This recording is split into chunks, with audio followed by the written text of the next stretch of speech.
100 మంది సినిమా విలన్ల కన్నా చంద్రబాబు దుర్మార్గమే ఎక్కువన్నారు సీఎం జగన్. పేదలకు ఇళ్ల పట్టాలు ఇస్తుంటే కేసులు వేసి అడ్డుకున్నారని ఆరోపించారు. 650 హామీలిచ్చి 10% కూడా అమలు చేయని చంద్రబాబు ఇప్పుడు మళ్లీ మేనిఫెస్టో పేరుతో మాయ చేయాలని చూస్తున్నారని మండిపడ్డారు. చంద్రబాబుకు రెస్ట్ కావాలని ఆయన సతీమణి చెప్తున్నారన్నారు సీఎం జగన్.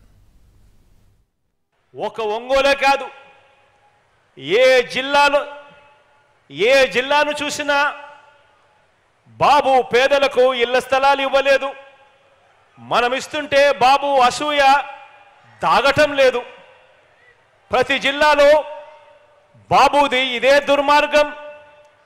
పేదల ఇంటి నిర్మాణాన్ని అడ్డుకుంటూ కేసులు వేయించడం ఆయనకు సహజ అలవాటుగా కూడా మారింది. ఇటువంటి కార్యక్రమాలు చేస్తూ ఉన్నప్పుడు ఇటువంటి చంద్రబాబు నాయుడు గారిని చూస్తే అనిపిస్తుంది, 100 మంది సినిమా విలన్ల దుర్మార్గం కంటే 100 మంది సినిమా విలన్ల దుర్మార్గం కంటే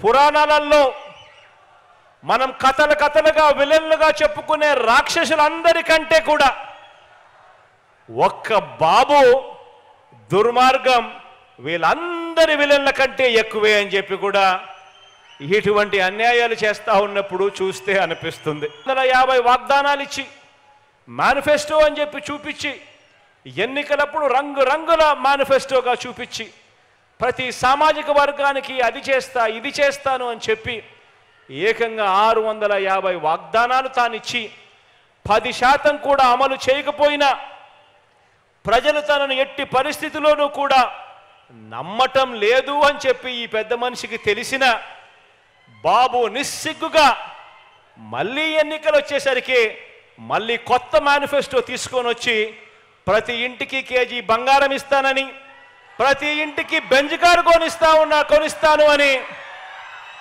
మళ్ళీ ఇదే పెద్ద మనిషి నిస్సిగ్గుగా మేనిఫెస్టోతో మోసం చేస్తూ ఉన్నాడు అనంటే, మోసం చేయగలుగుతా ఉన్నాడు అనంటే ఇంతకన్నా దారుణం ఎక్కడైనా ఉంటుందా అని ఆలోచన చేయమని అడుగుతా ఉన్నా. మనం సిద్ధం అంటూ ఉంటే మరో వంక బాబు భార్య మా ఆయన సిద్ధంగా లేడు అంటోంది. ఏకంగా కుప్పంలోకి వెళ్ళి ఆమె బాయ్ బాయ్ బాబు అంటూ కుప్పంలోనే ఆయన అర్ధాంగి నోటే పంచ్ డైలాగులు వస్తూ ఉన్నాయి.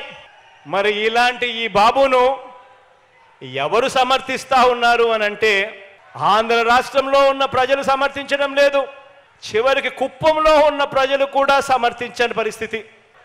ఏనాడు ఏపీలో లేనివారు, ఏపీకి రానివారు, వారి సొంత ఊరు ఏదంటే ఎవరికి తెలియని వారు, వారికి మన రాష్ట్రంలో ఓటే లేనివారు,